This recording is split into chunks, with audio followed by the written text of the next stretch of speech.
everybody, welcome to the Comic Game Movie Show. My name is Deshaun, and today I am here to review the unbearable weight of massive talent. Now, this movie has piqued my interest since day one of hearing about it. First of all, Nicolas Cage is a fucking interesting actor.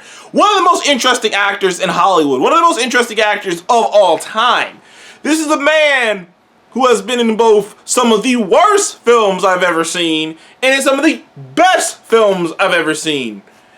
All at this end, this is a man whose acting is like legendary. His over-the-topness, his insane, like his antics, his Nicolas Cage is a legend, dude. Like, it's crazy to think about this, because nowadays when you think about Nicolas Cage, you think about like him being in like 15 straight-to-DVD movies, and him being in these awful movies that are just like, what is happening in this? You know, like fucking, what was that one, Wally's Wonder, like, I can't remember that one that was the ripoff of Five Nights at Freddy's, and you know, that Jiu-Jitsu, and all these shitty movies that like are just straight to DVD that are just so ridiculous, and Nicolas Cage is so committed. That's the thing about Nicolas Cage, is like, you find yourself thinking like, he's so committed to these things.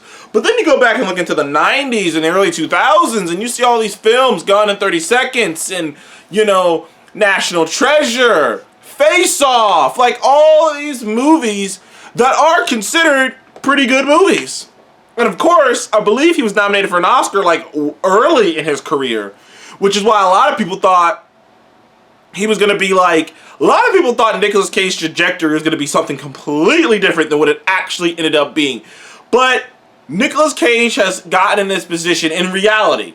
The actual actor and the kind of lore, if to say, around him is so dense and so fascinating that this movie is a love letter to Nicolas Cage himself, because Nicolas Cage is playing Nicolas Cage in this movie. Now, he's playing a, let's say, variant for us Marvel fans of Nicolas Cage. It's Nicolas Cage, but it's not, it's him, he's slightly turned up a bit.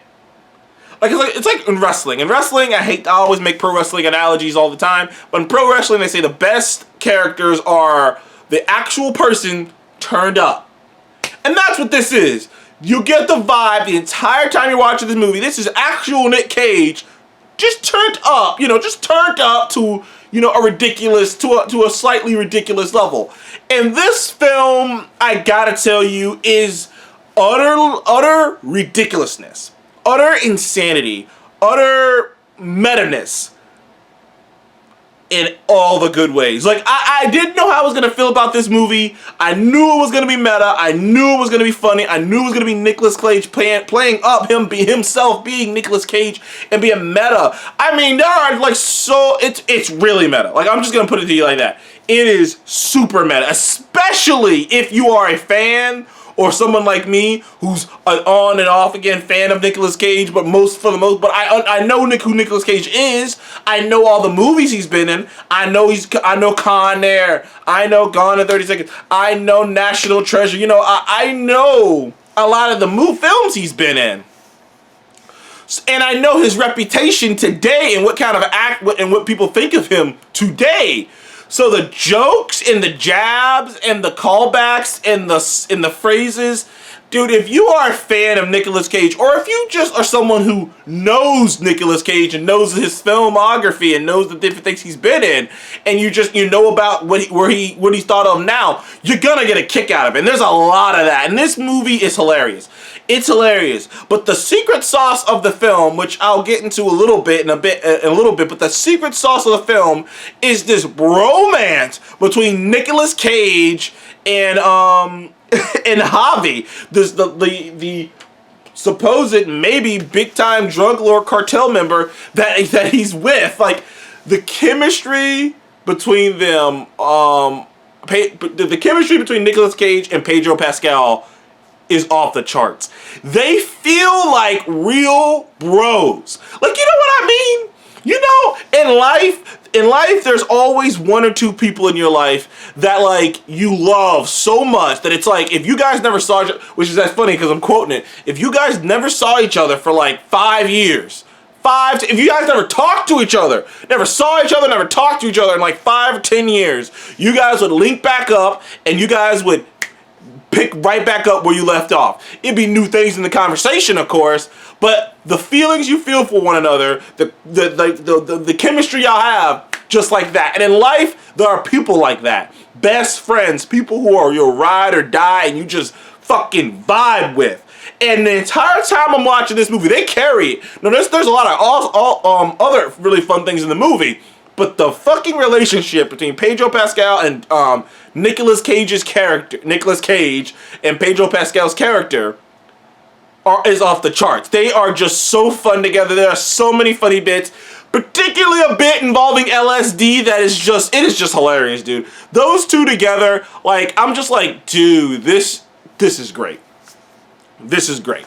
Now, the premise of the film is that Nicolas Cage, like legit, Nicolas Cage is on hard times. He's been doing a lot of crappy movies. Like I told you, it's pretty meta.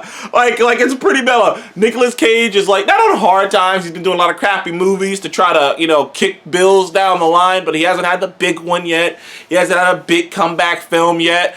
And he keeps quoting this line. He's like, not that I need to come back. I don't need to come back. I haven't left. I'm here. And there's a spoiler alert. There's a whole part where Nicolas Cage is talking to a therapist, and like the therapist, and like at a certain point he kind of explodes. He's just like, why do people keep saying I'm doing all this work? Yes, I'm doing a lot of movies, but yeah, but I need to work. I need to feed. I need to put food on the table for my family. So yeah, I'm doing all these movies. That doesn't mean anything. Everyone has a job. Like it's as if Nicolas Cage himself read what people think about him and just went, man, fuck all you. It's pretty funny. It's pretty funny.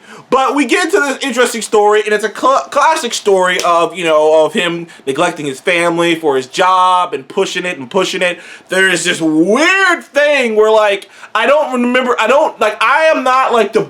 know Nicolas Cage's entire filmography, but another version of him that he's clearly hallucinating pops up, who seems to embody all his arrogance and ego and superstardom and all the zaniness that is Nicolas Cage. Like there's a little other Nicolas Cage that pops up every once in a while to like push Nicolas Cage down bad roads.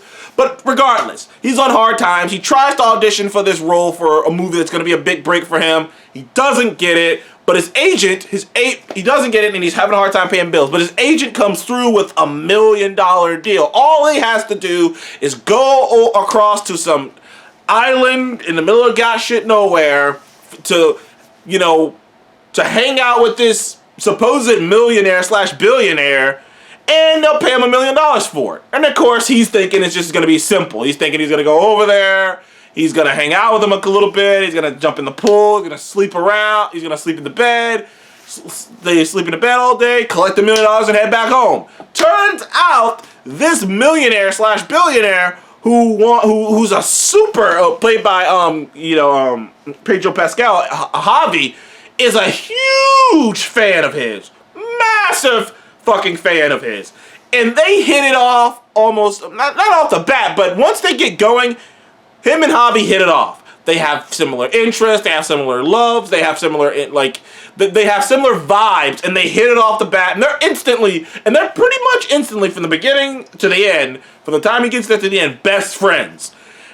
Unfortunately, it turns out Javi's wealth and money may not have come from a very, let's say, good source. Turns out Javi might be working for this international this international arms cartel, who the CIA, who the U.S. government has been investigating for a while, and they haven't been able to get anyone close to him. And of course, here along comes Nicolas Cage, the actor, who's gotten super close to him. So the fucking government kidnaps Nick Cage and says, hey, you're close to him. We're going to put a device on you, and you're going to find out information for us.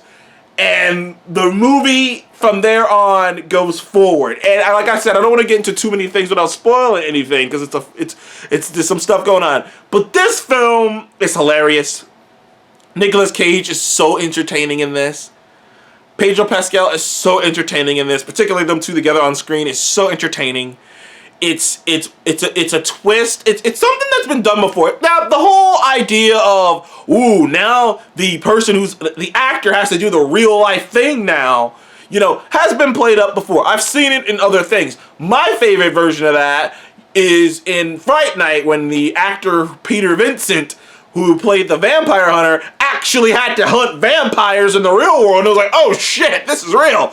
Okay, this is different. But, so this trope has been played up. But when you have fucking Nicolas Cage playing up his insanity, playing up his Nick Cage-isms, and playing up all these, and like the callbacks to all these movies. I mean, at a certain point, the Golden Guns from goddamn Face Off are in this movie. There's so much in this film. It's a roller. It's like taking a roller coaster on drugs. Would be the description of watching this film. I loved it. I thought it was hilarious. I was thoroughly entertained.